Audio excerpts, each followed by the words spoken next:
Je m'appelle Maurice Guibard et je suis le président de la Société historique francophone de la Colombie-Britannique. Nous sommes heureux ce soir d'avoir plusieurs de nos bénévoles avec nous ce soir qui sont là pour s'assurer que vous passiez une belle soirée. Il y a quelques semaines, je reçois un appel, un courriel, je pense au début, du professeur Jean Bigot de France qui disait ben, « J'ai un petit bouquin, puis est-ce que ça vous intéresserait de l'avoir? » Puis ben, pour nous, c'est absolument le genre de ressources que nous chérissons parce que notre raison d'être, c'est de rassembler, de préserver et de disséminer l'histoire des francophones dans la province. D'accord? Donc, un grand merci d'avoir fait don de ce livre-ci, professeur, à la Société. Donc, une petite présentation est nécessaire. Jean Bigot est professeur émérite donc, de l'Université Paris, Panthéon-Sorbonne et directeur. C'est en ligne que j'ai trouvé ça. C'est pour vous? Non, c'est un homonyme. Ah, pas vrai! Si. Ah non, il y a un homonyme! Je suis Rosier. Ah, non. Ben, j'aime ça quand même. Je suis jardinier, Rosier. Désolé, est-ce que j'espère? Je vous écoutais gentiment. C'est gentil quand même. Ben écoutez, on va s'en tenir donc à ce que le livre dit, d'accord? Vous êtes né au Mans en 1931 et vous avez été marié à une Canadienne de Vancouver.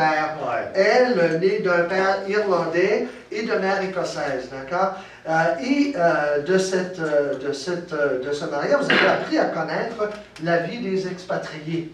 Donc, depuis 50 ans, vous vous rendez très régulièrement en Colombie-Britannique. Combien de fois, 50 ans? Bon, 35-40 fois.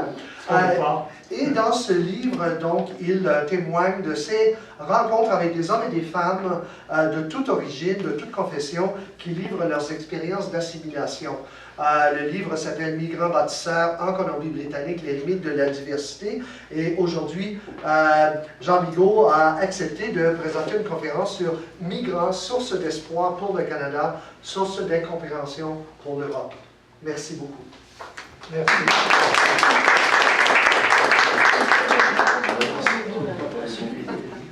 Oui. Bonjour à tous.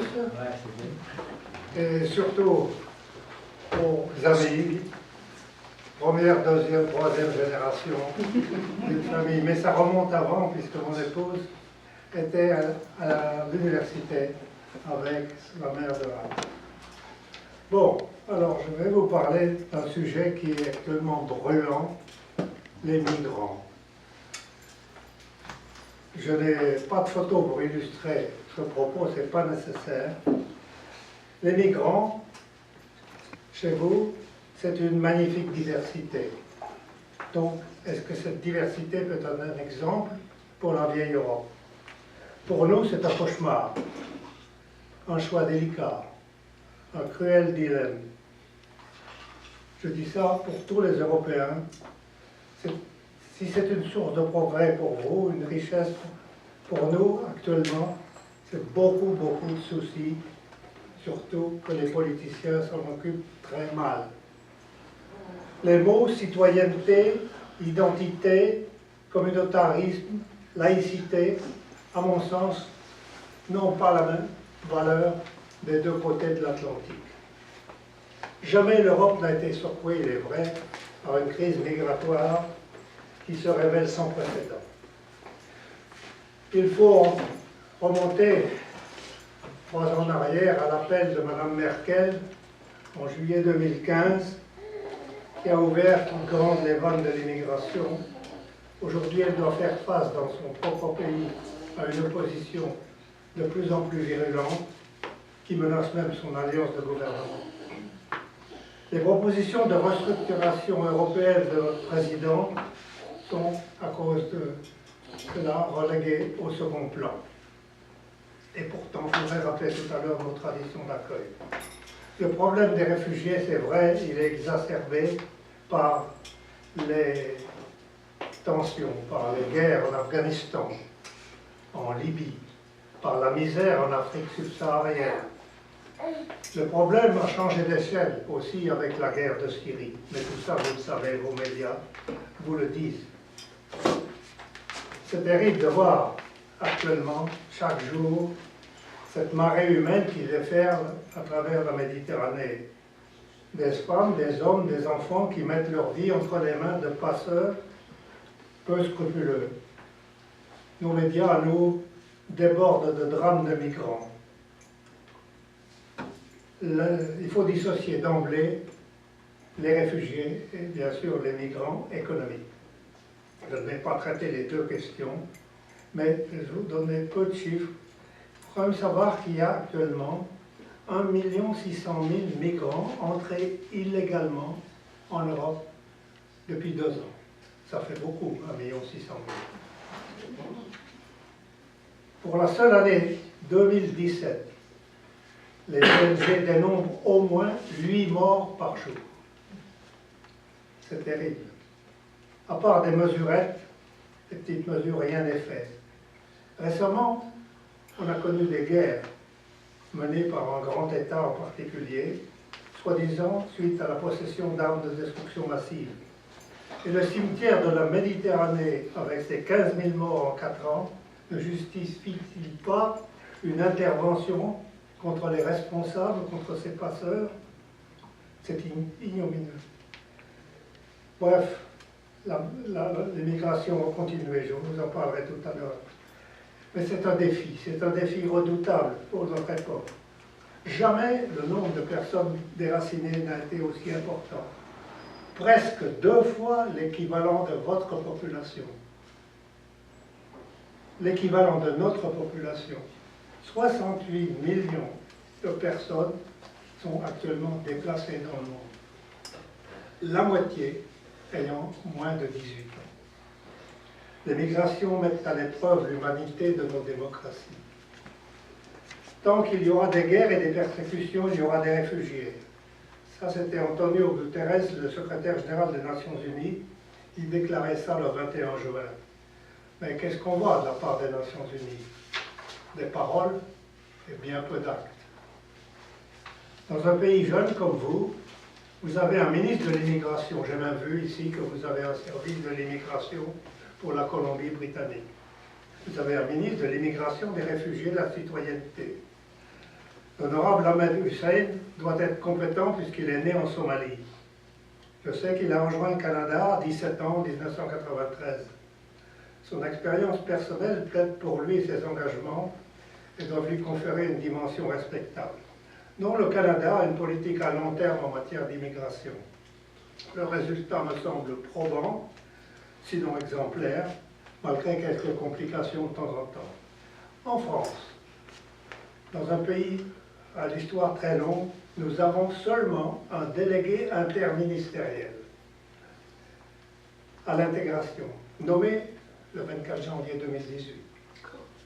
Et encore, M. Régnier ne correspond qu'à un préfet, donc il n'a vraiment pas beaucoup d'autorité.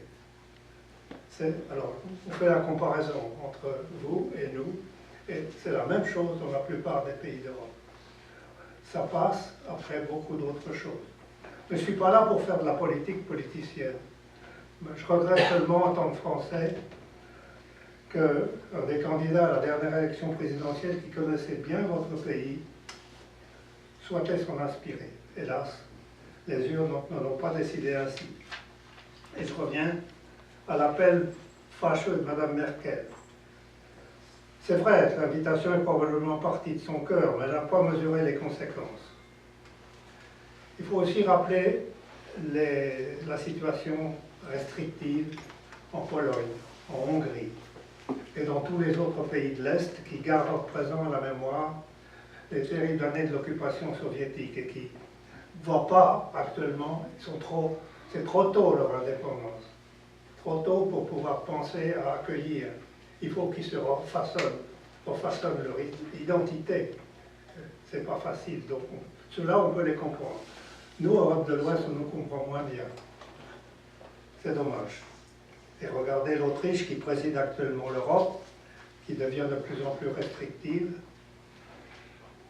Les stratégies de développement de l'immigration, il n'y en a nulle part en Europe. Est-ce que les vôtres sont transposables? Sûrement pas. Cependant, il y a des lignes de conduite permanentes qui ont abouti chez vous à une intégration réussie. Je rappelle quand même que la France a su le faire, cela. On a accueilli les Polonais fuyant la misère, on a accueilli les réfugiés politiques italiens, on a accueilli les républicains espagnols avant la Deuxième Guerre mondiale, on a accueilli énormément de Marocains et d'Algériens, autant qu'on appelle les 30 glorieux, c'est-à-dire de 45 à 73, 73, le premier choc pétrolier, le début d'une crise identitaire. Mon objectif était donc de prendre des exemples dans votre magnifique diversité pour faire réfléchir mes compatriotes. Maurice l'a dit, mais en Colombie-Britannique, je me sens un peu comme chez moi. Il vient régulièrement. C'est une histoire d'amour qui a commencé en 1955 au milieu de l'Atlantique sur le mas d'armes de la American Line, à l'époque où les jeunes étudiants n'avaient pas la possibilité de prendre des avions. C'est bien, on a eu 5 jours pour se connaître. Je rentrais des États-Unis où j'avais bénéficié d'une bourse du ministère de l'Agriculture américain. J'avais passé une année à UCLA. Et Margaret, elle, qui allait partager ma vie en France, était professeure de français à North Van Nuys. Voilà, elle avait été éduquée par les Dames du Sacré-Cœur à Point Grey. Donc, déjà, une culture française. Mon père, Maurice l'a dit, était irlandais, fils d'un imprimeur expédié au Canada par ses parents pendant la guerre civile. Les 4 garçons, un au Canada, 2 en Australie et 1 en Nouvelle-Zélande. Comme ça, ils n'allaient pas se tirer les uns sur les autres. Ouais. C'était comme ça. Et sa mère, elle vient d'une famille de pasteurs des Highlands d'Écosse, à Buffalo exactement. Le pasteur est venu se reconvertir dans l'Okanagan, à Peaceland, il a planté des pommiers, mais quand on est pasteur, réussir un verger en bas de l'Okanagan, c'est pas très facile. Donc il a survécu, ils ont survécu. Et dans notre grande famille, rapporté, il y a des émigrés anglais, allemands, hollandais. Les descendants sont toujours là, autour du lac Kootenay. D'autres sont dans Nanaimo. Il y en a encore un qui défriche à Lund, sur la Sunshine Coast. Donc, gardez un peu l'esprit pionnier. Bref, vous imaginez que cette notion de migrant a scandé la jeunesse de mon épouse. Son regard, contrairement à celui de la majorité des Français sédentaires confirmés, a toujours été tourné vers l'étranger. D'ailleurs, on a appelé notre maison la croisée des chemins, la porte ouverte. Nos enfants étaient élevés dans les récits de leur famille canadienne. Des récits de migrants, de défrichements, de déplacements compliqués. Quand il fallait aller de Vancouver à Peaceland, dans les années 40 et 50, il fallait passer par les États-Unis, 800 km. Il n'y avait pas encore la transcanadienne, bien sûr, il n'y avait pas encore de grande. Oui, donc, nos enfants étaient nourris de récits d'hospitalité spontanée, des pratiques qui sont bien naturelles ici et qui ne le sont plus chez nous, hélas. Et pourtant, je le répète, je peux témoigner d'une certaine chaleur, d'une grande chaleur même, quand des émigrés arrivaient dans notre quartier. Il y avait beaucoup de Polonais et d'Italiens en particulier. C'était nos voisins, on les a acceptés. Maintenant, c'est la tiédeur ou la froideur qui règne. Mon épouse a été longtemps considérée au Mans comme, on la regardait du coin de l'œil, pendant plus de 20 ans après notre mariage. Une bonne dame de la vie, j'aurais dû dire une bonne bourgeoise, dont je fréquentais le mari en affaires, lui a dit « Alors, vous vous habituez bien ici 20 ans après ». Alors, dans mon livre, je cite une de vos compatriotes, Joy Kogawa, et je fais un rapprochement avec elle. Je ne sais pas si vous avez lu les bouquins de Joy Kogawa. Mais le fait d'avoir vécu avec une émigrée m'a permis de comprendre ce que ressentent les personnes qui quittent leur pays, même paisiblement et de leur plein gré. Tout en se retrouvant dans une culture qu'elle apprivoisait déjà, je peux vous dire qu'il y a eu des moments pas faciles. Elle avait quitté sa maison et son jardin de la 41e rue au carrefour de Grenville pour se retrouver dans un appartement, 7e étage, 128 marches, pas d'ascenseur, et tenez-vous bien, 8 mètres carrés et demi, moins de 100 pieds carrés. Et là, on avait un bébé aussi. Un point d'eau dans le couloir pour 6 familles. Voilà. Donc, je peux comprendre le problème des émigrés, et c'est ce que j'ai beaucoup parlé donc ici avec les anciens et les plus jeunes, et ils ont tous eu, à un moment ou à un autre de leur passage, des difficultés. Donc, c'est pour ça qu'il faut penser aux émigrés un peu avec le cœur. J'ai rencontré de nombreux Lituaniens de la diaspora qui ont choisi la France. Je parle de la Lituanie, que c'est un pays que j'aime beaucoup. J'étais président d'une équipe de basket. Et la Lituanie, je ne sais pas si vous le savez, était championne d'Europe en 1939, juste avant la guerre. Et pendant l'occupation soviétique, la République socialiste de Lituanie, de Lituanie a souvent donné des champions du RSS. On allait jouer contre eux. Un jour, 4 joueurs m'invitent, ayant soudoyé le KGB, parce qu'on n'invitait pas des étrangers comme ça. Et ils me disent, la Lituanie ne veut pas mourir. Donc, cet exemple d'un pays qui a été asservi longtemps, qui a envoyé des gens partout à travers le monde, me sert beaucoup pour écrire mon bouquin. Bon, je me suis attardé sur ces exemples personnels. C'est pour souligner que les migrants accueillis en Colombie-Britannique ont souvent connu une guerre, une occupation, avant d'être contraints de partir. On ne parle pas des tout nouveaux. Donc je décris aussi le parcours des rescapés du nazisme et du communisme. C'est comme ça que je suis entré en relation avec Maurice, très exactement. J'ai découvert, dans le site internet, qu'il y avait une petite île qui s'appelle Triquet, au large de Sunshine Coast, et qui avait accueilli des nazis après la guerre. Bon, personne n'a pu me prouver si c'était vrai ou faux, donc je ne fais que le signaler, j'arrête là. Par contre, tout le monde sait que le père Pandozzi était un missionnaire français qui a introduit la vigne dans la vallée de l'Okanagan. Et puis depuis, la vigne s'est revitalisée, surtout avec les nouveaux descendants des Français, mais aussi grâce aux Croates, aux Slovènes, pendant la guerre de l'ex-Yougoslavie. Bon, le vin de Colombie-Britannique qui était comme ci, comme ça, on doit dire, dans les années 60, est maintenant devenu du vin de bonne qualité. À l'air Bushwick Road, vous verrez de très bonnes wineries. Bon, c'est une sorte de révolution en la matière, mais tout ça, c'est l'affaire de migrants. Migrants français, migrants slovènes, migrants croates. La prospérité de la Colombie-Britannique, je peux un peu en parler parce que moi j'ai connu le sud quasiment désertique.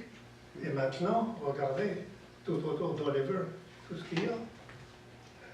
Bon, bien sûr, j'ai plus de contact avec les groupes venus d'Irlande et d'Écosse, puisqu'ils sont au cœur de la famille. Et là, il s'agit de vrais pionniers, ceux qui ont commencé. Donc chacun des paragraphes de mon bouquin porte un visage, un cœur, une âme. Et tous ces gens-là sont devenus canadiens et fiers de l'être. Donc c'est cette saga-là qui devrait amener à la réflexion mes compatriotes qui semblent avoir oublié leur repère, même leurs valeurs. Certains chapitres traitent de groupes moins nombreux, mais dont l'histoire n'est pas moins compliquée. Les Allemands des Sudètes, les Américains objecteurs de conscience pendant la guerre du Vietnam, les Iraniens qui ont fui les ayatollahs. D'autres chapitres sont moins dramatiques. Les Italiens maçons des grands immeubles maintenant, pour construire la mer ailleurs. Les Suisses, guides dans les Rocheuses. Les Polonais, les Mexicains, les Indiens de l'Inde, et j'en passe. Bref, toutes ces nationalités forment votre belle province. Ils sont tous canadiens. Et puis, la minorité française, j'ai appris tout à l'heure, sont plus nombreux que je ne le pensais. Et je suis bien conscient des difficultés de la cohabitation de l'anglais et du français. Je raconte une répartie d'un Québécois qui était serveur au restaurant de la gare de Lake-Louise. Ici, il est mieux vu de parler mandarin français. Bref, je saisis l'occasion pour parler gentiment de notre rivalité avec les Anglais. Peut-être que ça va être au football dimanche prochain. Il y a un chapitre du livre qui est consacré à ces pionniers de la forêt. Et vous connaissez sûrement mieux que moi les rivalités entre les transporteurs de grumes anglais et les transporteurs français. Ça se passait pas toujours bien, même si ça se terminait dans un bistrot le soir. Je parle un peu de Maillardville, bien sûr. Maintenant, Maillardville est connu puisqu'il y a un grand panneau routier sur l'autoroute, mais qui le connaissait avant? Alors, l'histoire de Maillardville, bien sûr, vous la connaissez, mais c'est un chapitre entier du bouquin. C'est intéressant de savoir que Fraser Mill a été créé par un groupe de Français.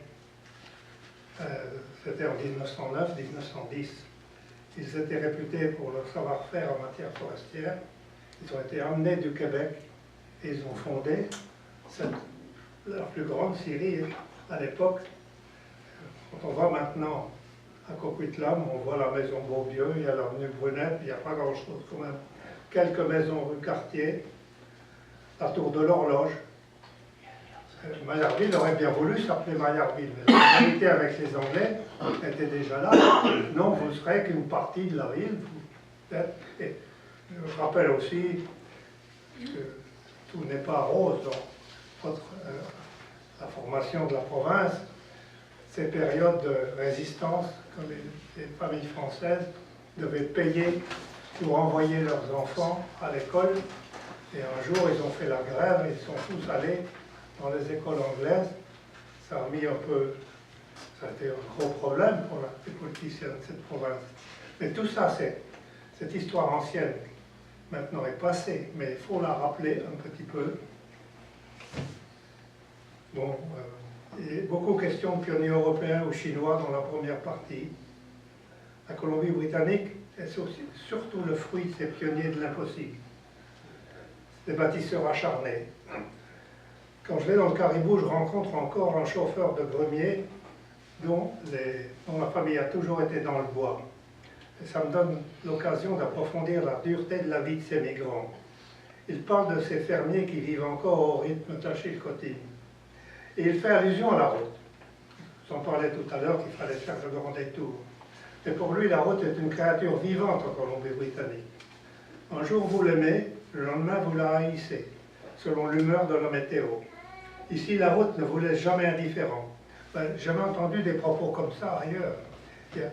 Il faut connaître maintenant, je connais vos vallées, je vais aller partout dans la province.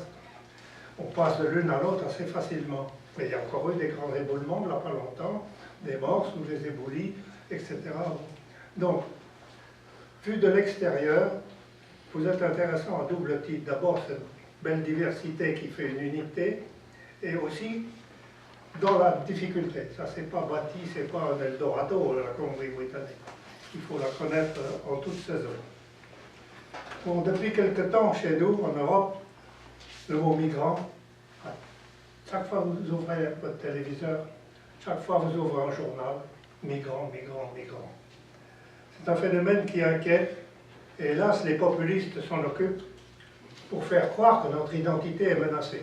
Et à la longue, beaucoup d'Européens croient que oui, notre identité est menacée.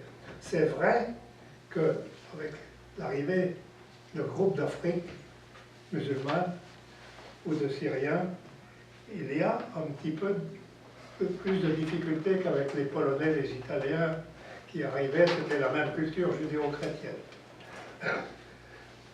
Mais je rappelle justement vos difficultés du départ, difficultés sérieuses.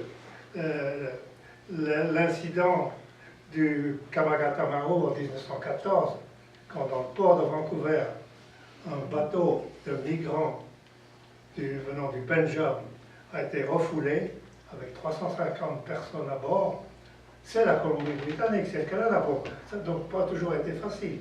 Mais à la longue, ça s'est arrangé. Donc j'explique qu'avec nos musulmans, c'est probablement un peu compliqué. Surtout que certains ne veulent pas se plier à notre façon de vivre. Mais si on les renvoie, qu'est-ce qui se passera? Et puis, bon, les difficultés au début, il y en avait avec les Chinois, quand on va à Barkerville. Les Chinois, ils étaient là-bas, en haut, ils payaient une taxe per capita. Hein? Bon, c'était de la discrimination, alors oui. Et puis, ce qui s'est passé avec les Japonais à Stevenston, tous ces pêcheurs. Bon, il faut aller à New Denver pour voir ça. Mais le voyageur moderne, qui se promène sur vos routes bien paisibles, ne peut pas imaginer jusqu'en 1970, il y a eu des difficultés dans cette province avec les Doukhobors.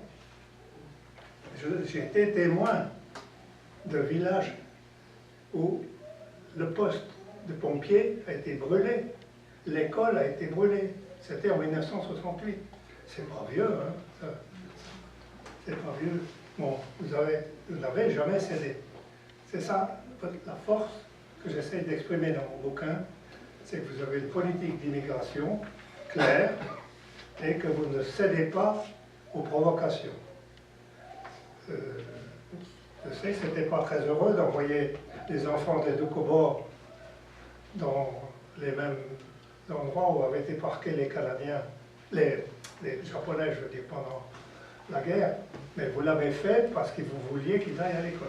Enfin bref, c'est une main de fer dans un gant de velours, mais c'est un succès. C'est pour ça que je pense que cette province, entre autres, est intéressante, malgré les exemples de discrimination, d'internement, d'expulsion, etc. Encore une fois, le voyageur pressé qui passe ici ne peut pas comprendre exactement votre histoire. Il faut y être assez souvent. Je cite une autre fois Joy Kogawa, cette japonaise qui était petite fille emprisonnée à New Denver, internée à New Denver. Nous grandissons là où personne ne nous regarde, ne nous écoute. Nous sortons de l'épais sous-bois, d'une improbable transplantation. Nous venons du Canada. C'est extraordinaire cette loyauté. Bon, c'est ça que j'essaie de dire aussi, hein, pour citer, illustrer la belle diversité. Puis je parle aussi de la section universitaire du UBC, consacrée à l'adaptation des formes d'art propres au Japon. C'est assez extraordinaire. Bon, au fur et à mesure des chapitres, il y a d'autres formes d'enrichissement par diversité qui apparaissent. Derrière les sourires des Vietnamiens qui célèbrent avec ferveur leur nouvel an lunaire pour la fête du Tet, derrière la joie de vivre de cette communauté qui anime tout un quartier de la ville, il y a aussi tant de misères passées. Je raconte la vie d'une jeune femme que j'ai rencontrée, rescapée des Boat People. Elle a mis beaucoup de temps à en parler. Par petites touches, c'est venu. Et j'essaie d'expliquer qu'elle a caché tout son passé pour pouvoir s'adapter. Et maintenant, elle peut en parler assez librement. Et chez nous, beaucoup trop d'hommes politiques se refusent à une immigration choisie. Certains y voient même un contresens politique et social. Bon, je rappelle souvent que votre système marche bien. Pour vous, plus vite un immigré paiera d'impôts, plus vite il se sentira intégré, alors il ne risquera pas de vouloir former une diaspora. Nous, on donne des aides sociales, en veux-tu, en voilà, et puis voilà, ils restent, ils viennent, et ça se passe pas bien. Et ça se passe pas bien pour eux, plus ou moins bien quand même, parce que si vous savez d'où ils viennent, quand on sait d'où ils viennent, on peut dire que même ce qu'on leur donne, ceux qui sont dans les camps sont mieux qu'en Afrique. Mais vous n'avez pas de diaspora. Actuellement, chez nous, ils se forment des diasporas. C'est grave, au milieu. Bon, je sais bien que vous avez quelques mouvements d'intolérance de temps en temps. Quand je vois dans tous les nouveaux buildings de Vancouver, je sais que ce que vous ressentez devant le relais des prix de l'immobilier et l'arrivée des Chinois, je le sais. Je sais que de temps en temps, il va falloir qu'on quitte Vancouver pour aller dans la vallée du Fraser ou ailleurs. Bon, c'est vrai, les maisons se rendent bien. J'ai aussi entendu dire, c'était l'année dernière, au mois de mai, quand les Syriens arrivaient, bah, ils n'ont qu'à aller à Prince George. Bon, j'entends tout ça, mais vous continuez à avoir une politique qui a des bons résultats. En préambule, je vous ai parlé de la laïcité, qui n'a pas le même sens.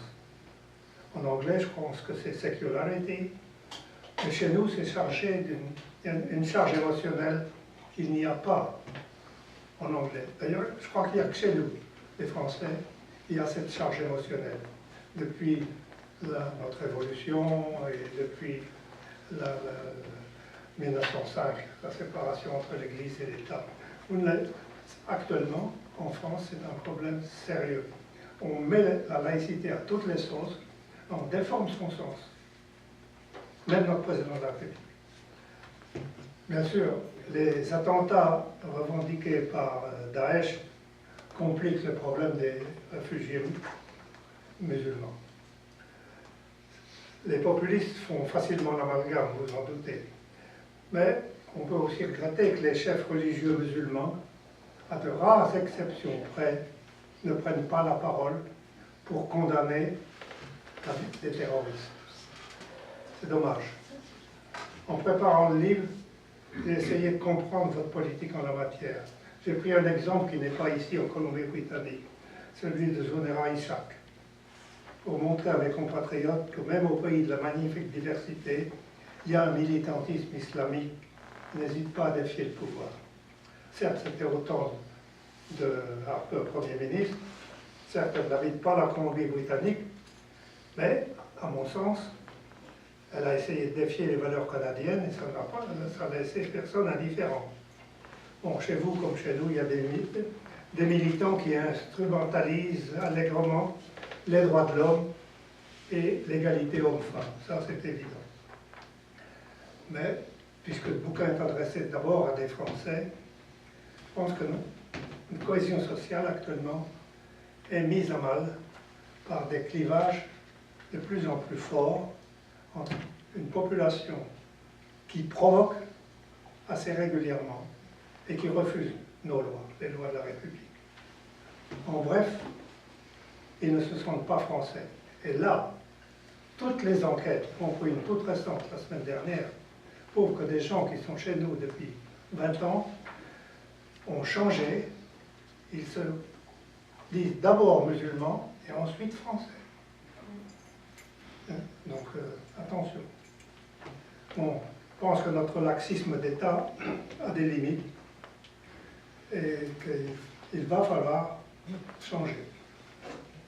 Le multiculturalisme s'entend mieux quand les règles d'admission sont bien définies, appliquées avec rigueur. La France en est loin, l'Europe en est loin. Le monde a connu une succession de vagues migratoires. Il en connaîtra d'autres. J'exploite au Kenya depuis 20 ans, avec mes fils, une ferme de roses. Donc ça m'autorise à parler de l'Afrique.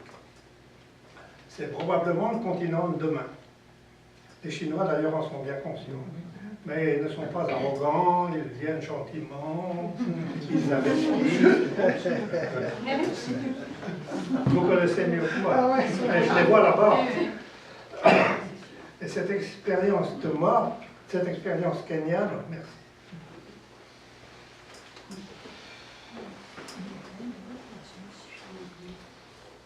En fait, cette expérience kenyane fait de moi aussi un expatrié. 20 ans. Je ne suis pas à temps complet, mais j'y suis très souvent. Alors, je mesure qu'il en coûte de quitter son pays, moi aussi. De découvrir une autre culture, à peu forte raison là-bas, où il y a 40 tribus.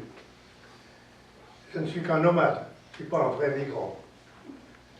On a plus de 100 acres de rosiers sous serre plastique. On emploie 1600 personnes de 23 tribus différentes, avec un responsable des ressources humaines qui est une femme, une Kenyane, et ça marche. Donc on a un petit peu une belle diversité, nous aussi, très petite, mais ça me permet de parler.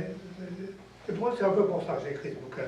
Mais alors, ce que je voulais vous dire, c'est qu'en Afrique, la démographie est galopante. Vous le savez certainement. Moins en Afrique de l'Est, en Afrique anglophone.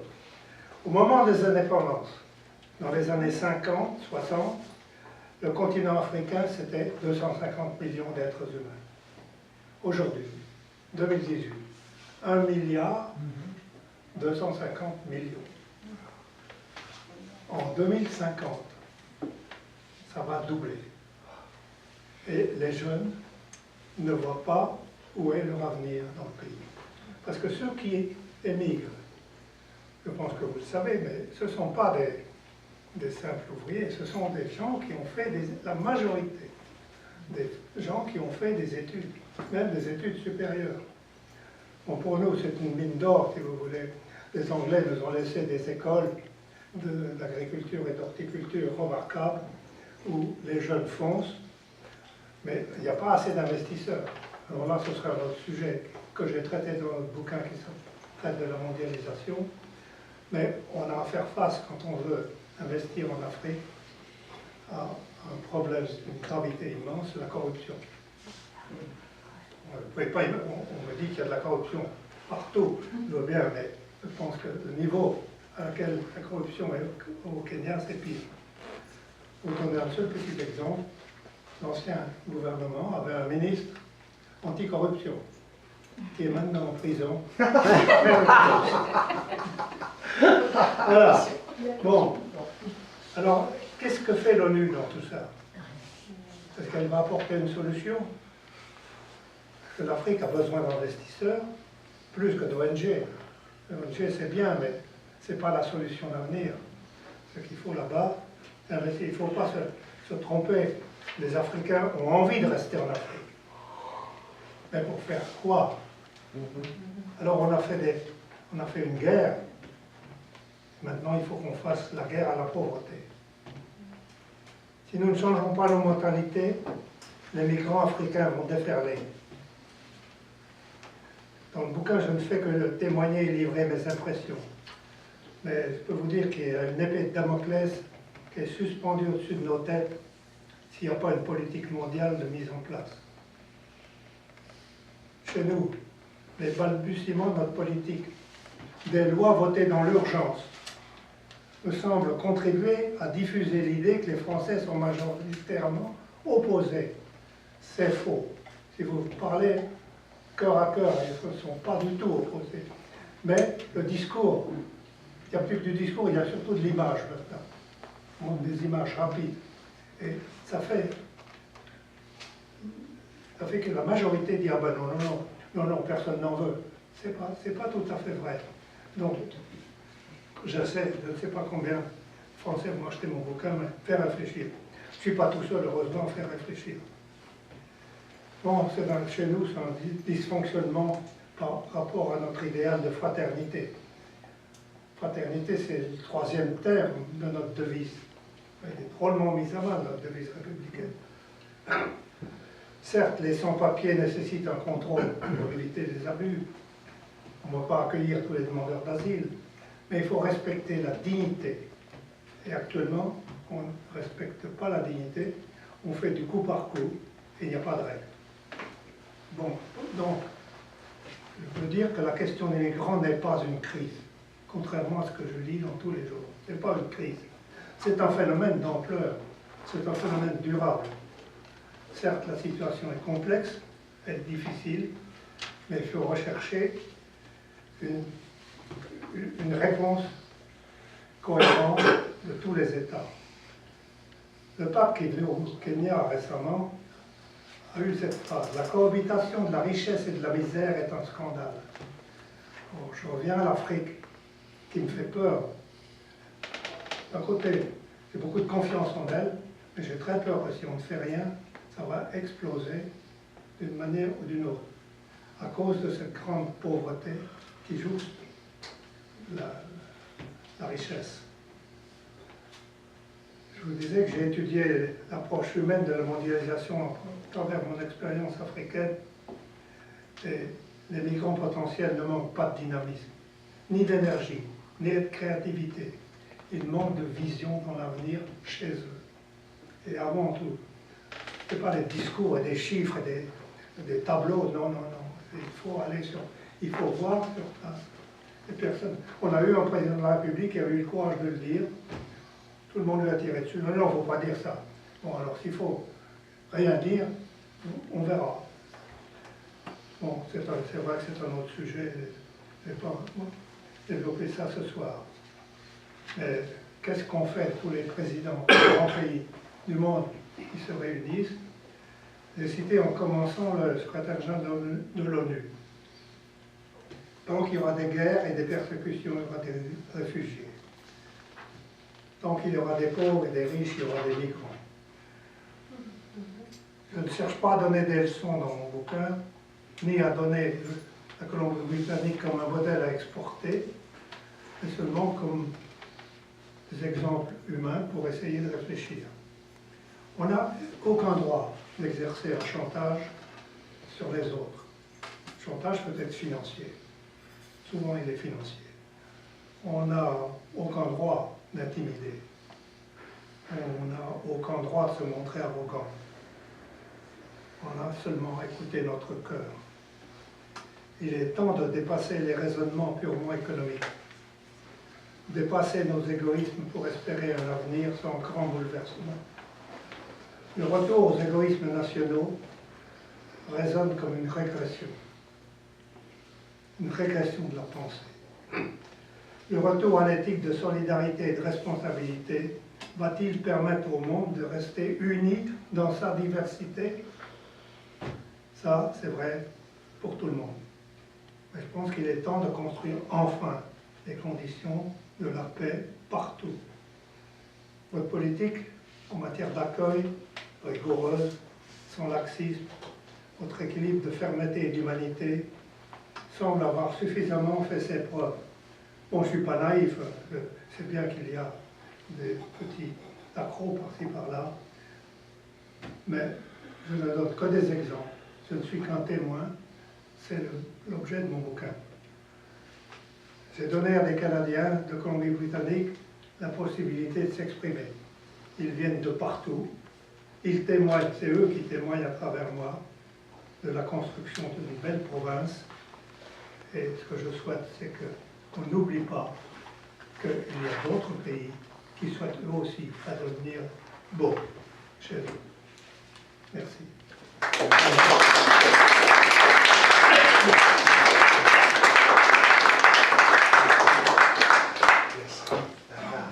J'inviterai les questions, si vous avez des questions à poser, M. Bigot.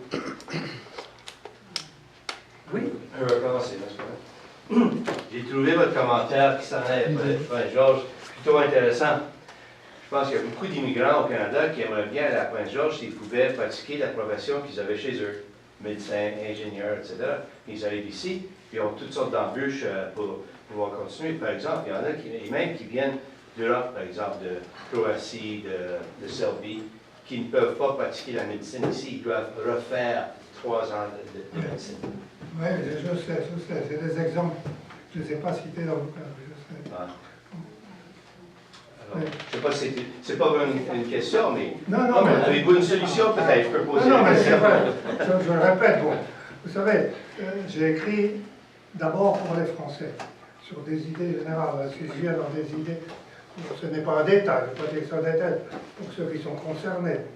Mais il y a d'autres sujets que j'aurais pu aborder, c'est vrai. Il y a d'autres sujets que j'aurais pu aborder.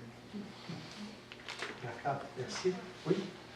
Je vais revenir sur 3 points. Le premier, c'était, vous parliez de la misère en Afrique, qui est une grande, comment dirais-je, une grande faute de nous, Européens. C'est l'un de ceux qui disait, si la personne qui a faim ne lui donne pas un poisson, apprends-lui à pêcher, on a totalement oublié de le faire. On a exploité ces pays, on leur a pris ce qu'ils avaient, on ne les a pas instruits. Et maintenant, on a le retour. Deuxièmement, quand les pauvres Africains arrivent maintenant en Europe, ils ne sont pas sauvés pour autant. Ce n'est pas parce qu'on leur donne quelques subsides, on les exploite.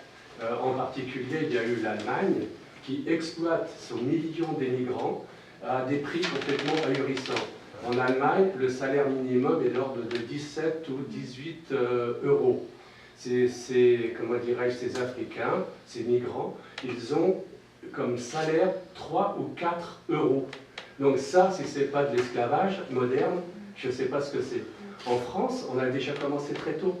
Que vous aviez parlé au début de votre propos, qu'on avait reçu les Espagnols qui quittaient l'Espagne. Vous savez ce qu'on a fait de ces Espagnols? On les a mis dans des camps, je crois que c'était à côté de Perpignan.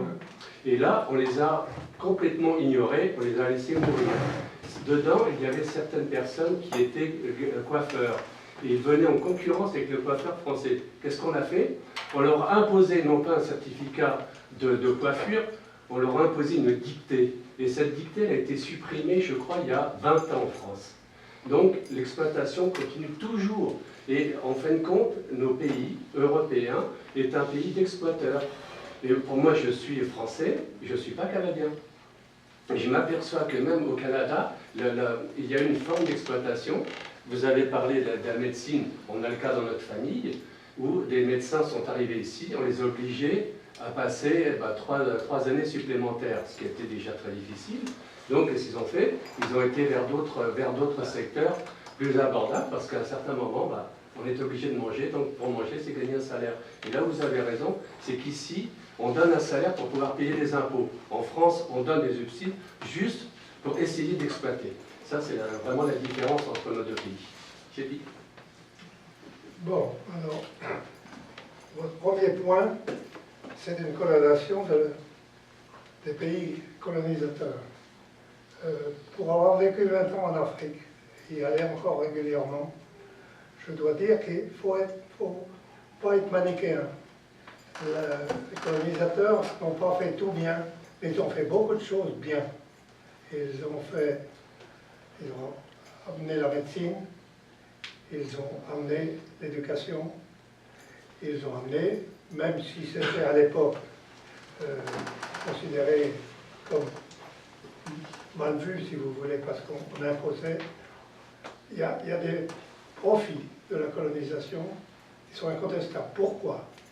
Parce que depuis l'indépendance, ces pays qui sont livrés à eux-mêmes n'ont pas tous réussi à retrouver le niveau auquel ils étaient quand ils ont pris leur indépendance. Ça, c'est votre premier point. Le deuxième, c'est l'exploitation. Bon, vous avez cité le cas d'Espagnols dans des camps. Je pense qu'il y a eu, c'était ceux sur lesquels on avait des doutes politiques. C'est dommage d'avoir des doutes politiques sur quelqu'un, mais moi je suis témoin de l'arrivée massive de républicains espagnols qui n'ont jamais passé par un camp. Je dis massive, quelques centaines. C'est beaucoup dans une petite ville de 120 000 habitants. Et ils sont arrivés parce qu'on les a assignés à venir chez nous, comme on a assigné aux pieds noirs d'aller ici ou là en France, mais ils n'ont pas été maltraités, ils n'ont pas été passés par des camps. Et quant à votre dernier point, considérer tous les migrants comme des exploités, je ne suis pas tout à fait d'accord non plus, parce que je sais bien qu'il y a parfois des disparités salariales. La France, dans ce domaine, ne peut pas trop l'accabler. Chez nous, on veille quand même. Je ne pense pas qu'il y ait un migrant qui travaille qui reçoit moins que le SMIC. Si vous m'en trouvez, vous me le direz. Ça, je ne le crois pas. Puisqu'ils sont... À moins qu'ils travaillent au noir. Ils sont tous les deux dans les légalités. Mais vous savez, là, moi aussi j'ai eu la chance de vivre à Madagascar quelques années. Et en fin de compte, vous avez parlé qu'en fin de compte, on apportait, comment dirais-je, l'éducation, mais on n'a pas apporté l'instruction. Et je pense que ça, c'est vraiment la différence. Vous voyez, on ne fait pas de l'éducation. Bon, encore une fois, il ne faut pas être manichéen. Non, non, on a apporté... chaque culture a ses manières d'être, d'exister. Donc on n'apporte pas quelque chose. On dit, et ils prennent ou ils ne prennent pas. On impose, je ne crois pas qu'on a imposé une culture. On a obligé, dans les pays d'expression française, les enfants d'aller à l'école. Comme vous avez obligé les Doukhobors. C'est bien. Bon, maintenant, il faut voir actuellement au Kenya. La dernière tribu vraiment authentique, c'est les Maasai. Les autres sont tous. Encore les Maasai de 2018 n'ont rien à voir avec ceux que j'ai connus il y a 20 ans et il y a 40 ans. Et les Maasai envoient les enfants à l'école. Les mamans sont contentes parce que les enfants sont nourris à midi. Les pères, surtout les anciens, les cheveux blancs, ne sont pas contents. Ils vont perdre leur culture. Donc vous voyez, il faut du temps, il faut du temps, il faut du temps. Il faudra, l'Afrique va devenir un grand continent dans 100 ans, dans 150 ans. Il faut passer par des périodes transitoires. Il faut les accepter, même si ce n'est pas parfait. D'accord. Question. Ah oui, Roger. Oui, juste une observation au niveau de l'autochtone et l'indigène ici, et la façon même de comment, ce qui ressort maintenant de leur histoire. Les Indiens, Non, les autochtones. autochtones. Les First Nations. Moi, j'en ai très peu parlé. J'ai un court chapitre. Mais sur c'est Kitimat. la raison que je soulève, c'est pour renforcer ce que le monsieur dit ici, juste devant moi, que l'exploitation était clairement là, et d'ailleurs c'est ce qui ressort maintenant incroyablement d'une pensée très précise de colonisation vers l'autochtone et l'indigène, et même l'éducation servait à emboîter la personne et de le déchirer de toute sa culture. Ça, c'est une politique en place. Et je pense que ça reflète beaucoup d'empires à travers la planète.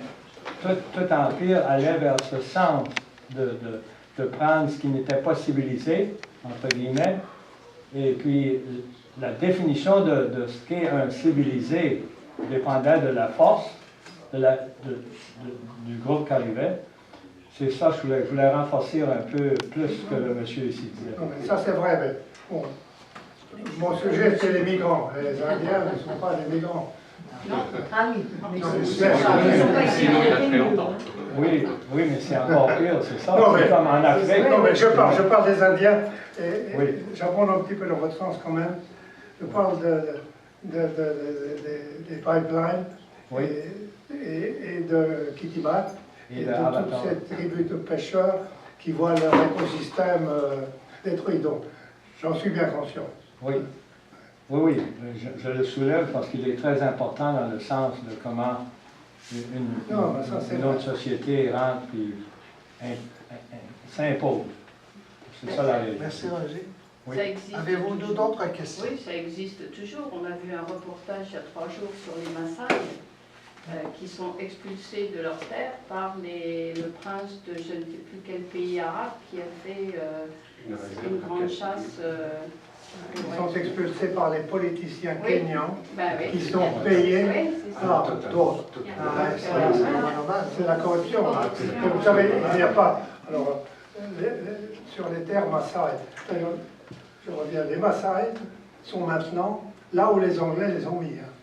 Les Maasai étaient là où nous sommes. Nous sommes dans une région montagneuse, qui s'appelle les Aberdare, entre Nairobi et le premier des grands lacs, le lac Naivasha. Il y a toute la série jusqu'au lac Victoria. Bon, ils étaient là. Ils ont été déplacés par les Anglais. Maintenant, ils en ont fait leur affaire. Ils savent qu'ils sont bien là-bas. Par contre, quand on circule dans le territoire où ils ont été déplacés, de temps en temps, on voit des routes barrées. Et, bon, comme on habite tout près, on en connaît quelques-uns, des chefs locaux. Je dis, mais c'est symbolique pour montrer que c'est chez nous, mais ce sont d'abord les politiciens locaux qui les spolient. Ouais, alors là, c'est connu. Alors. Je vous ai dit que la corruption, c'est le mal de l'Afrique. Et on en sortira par l'éducation. Bonne chance que ça n'existe pas ici. Là. C'est pas mon sujet. Dernière question peut-être? Oui? Oui, à propos des migrants qui arrivent en Europe, ce que j'ai du mal à comprendre, c'est que ce sont pour la grande majorité des musulmans, mais on ne les voit pas arriver en Arabie Saoudite ou à Dubaï. Ils viennent en Europe. Alors, pourquoi? Alors qu'ils pourraient rentrer dans un pays qui a leur propre culture. Non, mais là, vous ouvrez le sujet clé, si vous voulez. Ah, Oui, c'est vrai. intérêt à quoi? Absolument vrai. C'est là. Et alors, où l'Arabie Saoudite ou Dubaï n'en veut pas. Oui, Il y a tellement de choses interdites en Arabie Saoudite. c'est clair. C'est le seul pays où je ne peux pas aller. Ah non, non, je ne peux pas aller en Arabie Saoudite. Ils ne veulent pas de moi, je ne suis pas musulman. Donc, toutes les questions n'ont pas de réponse nécessairement. J'ai eu le couple un peu soufflé durant notre introduction, donc encore, j'ai manqué de dire, donc, M. Bigot, finalement, est un auteur très bien placé déjà. Il a publié Le Vent d'Irlande en 2007, La Lituanie au quotidien en 2009, Où va le Kenya en 2013, Quand la Papouasie s'éveillera en Ça, c'est un pamphlet 2014. politique. Ah, d'accord, d'accord. Mais c'est bien beau.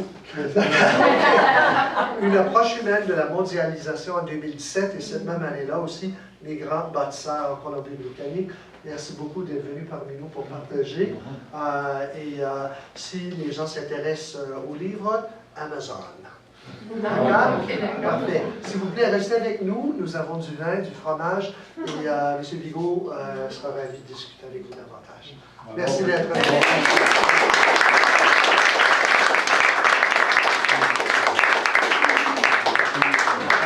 C'est plus frais à l'extérieur aussi.